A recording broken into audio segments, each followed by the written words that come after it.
Hello friends, एक बार फिर स्वागत है आपका गुरु चैनल पे। पिछले वीडियो में हमने एनसीईआरटी मैथ्स 10th क्लास के जो है क्वेश्चन नंबर 8 तक सॉल्व किया था। आज उसके आगे क्वेश्चन नंबर 9 से देखेंगे। सीधे बिना देर किए हुए हम लोग क्वेश्चन पे आते हैं।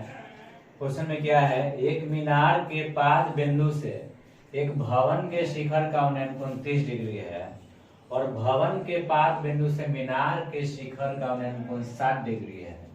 यदि मीनार 50 मीटर ऊंची हो तो भवन की ऊंचाई ज्ञात कीजिए। इस क्वेश्चन में क्या देखते हैं कि एक मीनार है।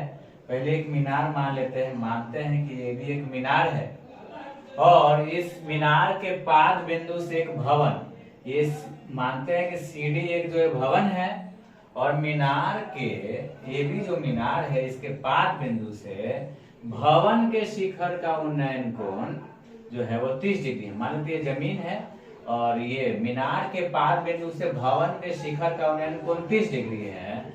और इसके बाद क्या देखते हैं कि भवन के पाद बिंदु से, पाद मीन्स होता है पैर यानी निचला जगह, यानी कि भवन के पाद बिंदु से मीनार के शिखर का उन्नयन कोण जो है वो 60 डिग्री है। इस तरह से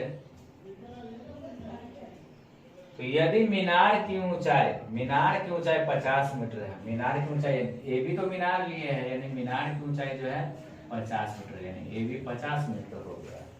तो भवन की ऊंचाई ज्ञात करना है, यानी कि सीढ़ी, हम लोग को जो है सीढ़ी प्राप्त करना है कि कितना होगा। तो इस प्रश्न में देख रहे हैं कि मीनार की ऊंचाई जो है 50 मीटर दी गई है, भवन की ऊंचाई प्राप्त करना है, जबकि उन्नयन कोण 30 डिग्री और 60 डिग्री के अनुसार दिए हुए हैं। सबसे पहले क्या करते हैं, त्रिभुज एबीसी में चलते हैं। देखते हैं, पहले मान लेते हैं कि माना कि भवन की ऊंचाई बराबर सीडी, यानी कि h मीटर माप लेते हैं, ये h मीटर है, सीडी जो है h मीटर, h ऊंचाई है।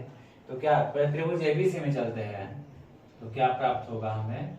त्रिभुज एबीसी में क्या देखते हैं कि त्रिभुज एबीसी के अनुसार ये कोण जो है 90 डिग्री है और कोण ये 60 डिग्री है। समकोण जब ऊंचाई दूरी बनाएंगे, हाइट डिस्टेंस बनाते हैं, तो उसमें जो है एक समकोण त्रिभुज का होना जरूरी है। तो त्रिभुज एबीसी में ये कोण बी जो है 90 हुआ और इधर कोण सी जो है 60 डिग्री है। तो कोण 60 के अनुसार ये लंब है और इधर भी अगर त्रिभुज डीबीसी में चलेंगे तो इसमें भी लंब प्राप्त करना है। तो लंब है और आधार प्राप्त करना है। तो एक काम करते हैं, चलते हैं, कोण चूंकि 60 बन रहा है तो tan 60 से चलते हैं, क्योंकि tan या cot में ही जो है लंब और आधार प्राप्त हो सकता है। तो tan 60 में क्या होगा, लंब बटा आधार, यानी कि लंब हो गया AB और आधार हो गया BC। tan 60 का वैल्यू √3, AB 50 है और BC तो प्राप्त करना है।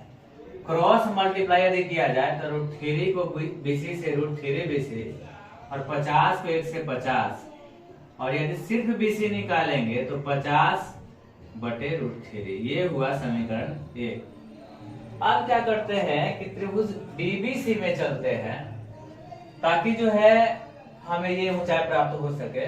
तो त्रिभुज DBC में क्या देखते हैं, त्रिभुज डीबीसी में कोण बन रहा है, ये त्रिभुज डीबीसी में जैसे ही जाते हैं देखते हैं ये 90 डिग्री बन रहा है और ये कोण 30 डिग्री है। तो कोण 30 से चलेंगे क्योंकि इसमें भी लंब आधार का संबंध दिखाएंगे, तो करना पड़ेगा tan 30 डिग्री इक्वल टू, ये भी तो लंब बटा आधार होगा और लंब हुआ DC, आधार हुआ BC। tan 30 का वैल्यू होगा 1/√3, DC को हम लोग h मान लिए हैं, BC कुछ नहीं है। हालांकि BC का वैल्यू यहाँ से 50 बटे √3 रख सकते हैं, लेकिन अभी वैसा करेंगे नहीं। BC बराबर क्या हो गया, √3h हुआ। यहाँ से देखिए फिर या इसको समीकरण 2 लिख देते हैं। अब समीकरण 1 में भी BC बराबर कुछ लिखा हुआ है, समीकरण 2 में भी BC बराबर है, तो यहाँ भी BC यहाँ भी BC, यानी कि समीकरण 1 और 2 जो है बराबर हो गए। यानी कि यदि हम लिखे समीकरण 1 और 2 से, तो प्राप्त क्या होगा, समीकरण 1 से मिला 50 बटे √3 और 2 से मिला √3h।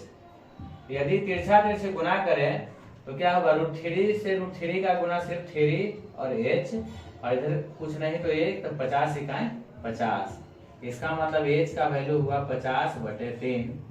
इसको पूर्णांक बदल देते हैं, 16 या 48 2 50, यानी कि 16.2/3 मीटर। इस तरह से हमारा जो भवन की ऊंचाई प्राप्त हुआ, भवन की ऊंचाई यानी h जो है 16.2/3 मीटर, ये आंसर हुआ।